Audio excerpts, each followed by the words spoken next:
Every time. But to get back on track, in the accident he sustained serious life-threatening injuries. He wasn't wearing a seatbelt, causing him to be thrown out the back window, slamming face first into a tree. But thank goodness he survived. Unfortunately, what came with that accident was a crushed larynx, permanently damaging his vocal cords, which has changed his voice to become very raspy, scratchy, and harsh. I mean, he lost his voice, and we all know that's the worst thing that can happen to any rapper. Now, while he was hospitalized, Suge was very diligent on keeping up with him, with constant visits, asking him if he needed anything, bringing his mom to visit, etc., etc. Whether or not this was genuine or premeditated will obviously be revealed when we put the pieces of the story together further down the line. But what this solidified was the DOC's confidence in Suge. Now, what makes this relevant is because in this time of visiting him and showing concern for him, he convinced the DOC that he should become his manager.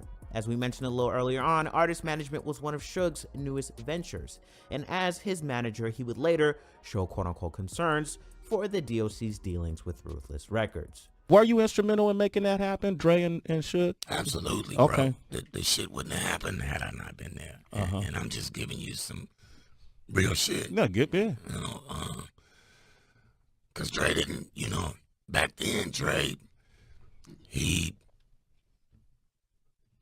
listened to me. He took my advice, and so when I found out what Easy had been doing through the paperwork, and how lacking things were, I told Dre and said, man, it's no bueno, like if he's doing it to me. And so Dre took it upon himself to check his own deals out and found out there were discrepancies. And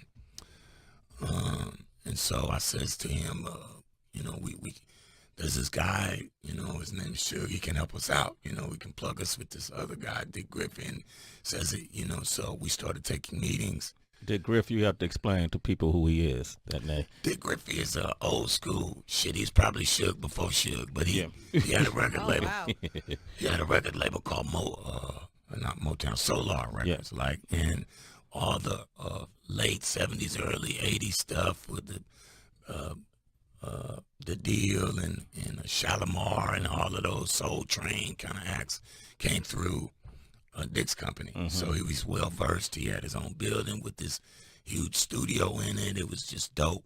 And so he had a reputation about him. Yeah, well, you know, they all do. Yeah. But I didn't know it. All I know is he had that big ass studio. It was bigger than anyone we had ever worked in, with that big ass SSL, and it was an opportunity for me and Dre to start our own thing, to do our own thing. Now we know we gonna win, you know. So he and I and Suge and Dick sat down and formulated this company. At first it was called Future Shock. That was the name that Dre wanted to call it. And over time that morphed into Death Row. And by the time it morphed into Death Row, my name and involvement started to morph out of the paperwork. And, you know, Suge had turned from friend to bully, you know. Now, the DOC found out about his paperwork with Ruthless Records, went through it with Suge and a few lawyers, and they came to the conclusion that he was not being fairly compensated. He was essentially being paid pennies for all the ghostwriting he did for NWA. In an interview with The Source magazine in the early 90s, Suge stated, and this is not verbatim, that Jerry Heller signed a DOC for a watch and chain in exchange for his publishing. Whether that is true or not, we won't ever know unless we saw the paperwork. But in any way that you put it, whether he meant it literally or metaphorically, it was not good.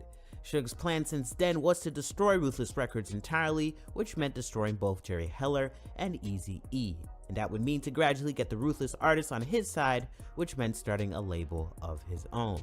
And it has been said that he allegedly barged into Jerry Heller's office, intimidating the two bodyguards and ravaging through his files after Jerry Heller had refused the original request to see the contracts. And that's when Suge and the rest of the former Ruthless artists, including the DOC, then later Dre, found out that they were getting played. We don't know if this method of obtaining the contracts is 100% true, but it wouldn't be surprising. In 1989, with starting the label, Suge reached out to Tom Klein, a sports agent who he was working security for at the time, who was also eager to get into the music industry. So the three, the DOC, Suge, and Tom, would have plans on creating their first label called Funky Enough Records, named after the DOC's hit song, It's Funky Enough. Even recruiting artists like DJ Quick, who was an upcoming local talent at the time. Now everything seemed to be set in motion until the DOC felt that there was a missing element to the potential of this record label, which was Dr. Dre. As previously mentioned, the DOC and Dr. Dre had a very strong relationship. I mean, they created music together, lived together, which meant they also confided in one another. And the DOC basically told Dre about his contract situation and let him essentially know, like, hey, that if Easy and Jerry are doing this to me, imagine what they're doing to you. Now this led to Dr. Dre being curious about his own paperwork. Now the people at Ruthless, Jerry Heller in particular, were not having that, which led to the DOC introducing Dr. Dre to Suge as the guy that would help them out of this mess and getting him the paperwork. Now once Dre saw his paperwork, he realized he wasn't getting his just due. Now by that time, NWA was already over. I mean, Ice Cube had left and Eazy-E was set on lining his own pockets and didn't budge in terms of working out another deal. This meant that the DOC and Dre would both distance themselves from Ruthless Records entirely, and Suge, to say the least, did what he did best in terms of the alleged intimidation to get both artists out of their contracts, along with other Ruthless artists like Amish LA. I get Dre. What do you want me to do, interrupt the man? Well, I want Please. to tell you the truth. I'm a gracious host. So anyway, what happened was I got Dre. Right. And starting a label, they wanted the name label Future Shot. Right. The original name before Death Row. Right. Right. So it was Future Shot. Okay. That was just a name they kicked around.